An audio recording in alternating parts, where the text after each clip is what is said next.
After 70, be prepared to lose everything. There is a philosophical saying, life is a balance between gains and losses.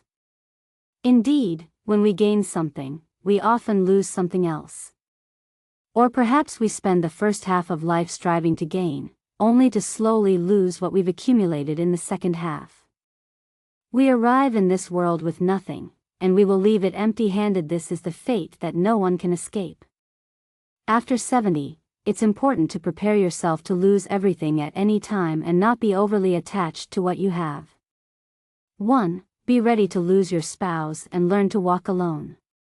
As the saying goes, young couples become companions in old age. In our later years, having a partner by our side can make life much more bearable. Together, we can travel, take walks, or do small chores. We grow used to holding each other's hand, never letting go, and this becomes the longest-lasting form of romance.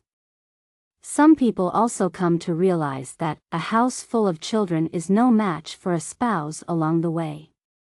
If you lose your partner halfway through the journey, it's a good idea to find another one.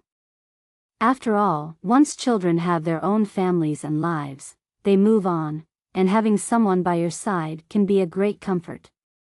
However, we must face the reality that even the closest partners will eventually part ways. One will inevitably go first, and there's no avoiding that. Late life companionship, especially remarriage, depends on good health. If you are already in poor health and bedridden, pursuing a new relationship is likely unrealistic.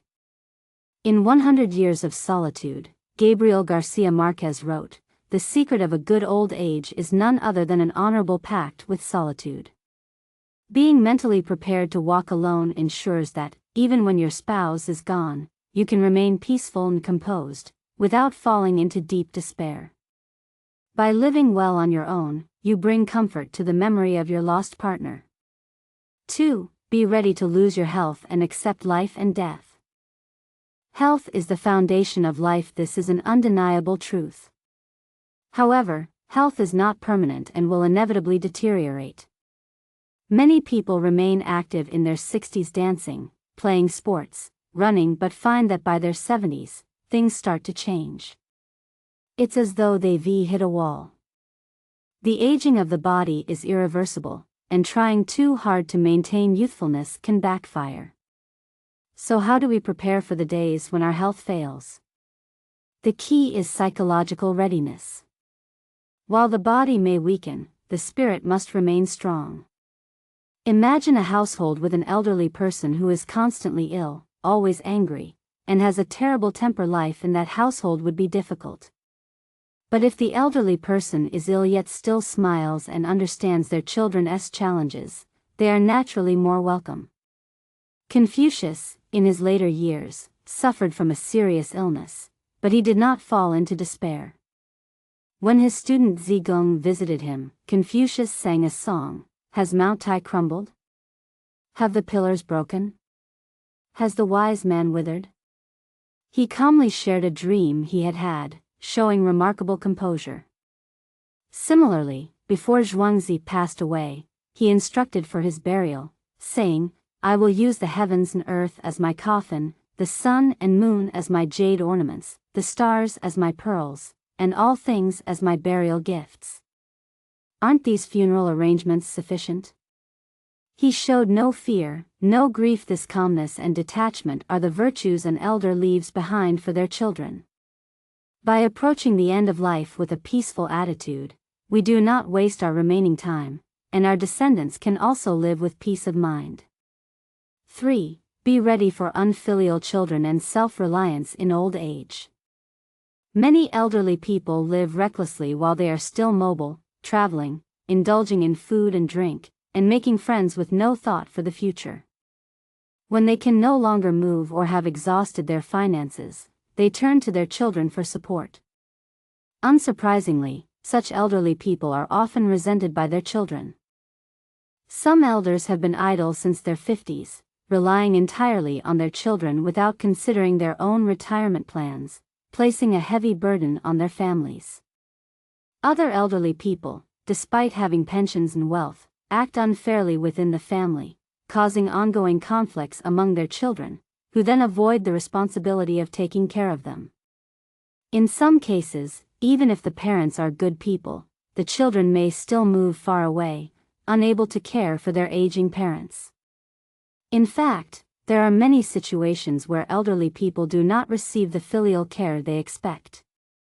Many of us rely on the belief that having children will ensure support in old age, without considering the possibility that our children may not be able to provide it.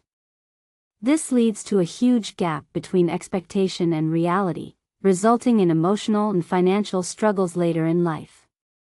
Instead of relying on children, it is wiser to plan ahead for alternative support systems. Consider hiring a caregiver, moving into a retirement home, or relying on community support. Adapting to new forms of elderly care is becoming increasingly important. 4. Be ready to lose your wealth and return empty-handed. Jean-Jacques Rousseau once said, "Money in our hands is a tool that helps us maintain our freedom." Indeed, having money in old age provides freedom and independence, allowing us to live without relying on others. However, we must also be prepared for the possibility of losing our wealth.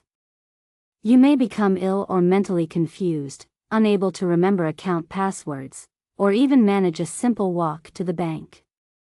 At that point, you may be entirely dependent on others for your daily meals and care. It is essential to plan ahead and ensure that your children know where your money is and how to access it. This doesn't mean you have to give it all to them immediately, but they should at least be able to manage your finances when you can no longer do so. This prevents financial mismanagement and spares your children from unnecessary stress. When the time comes to wave goodbye to the world, parting from your possessions and wealth should not be painful, it should be a relief. 5. Accept the inevitable and embrace change. Life is unpredictable, and if you don't account for unexpected events, they will surely catch you off guard. As we age, we lose things every day, and by old age, the pace of loss accelerates. What we can do is cherish what we have while we have it and live in the moment, accumulating good deeds and blessings for future generations. Since life cannot last forever, simply having experienced it is a kind of happiness.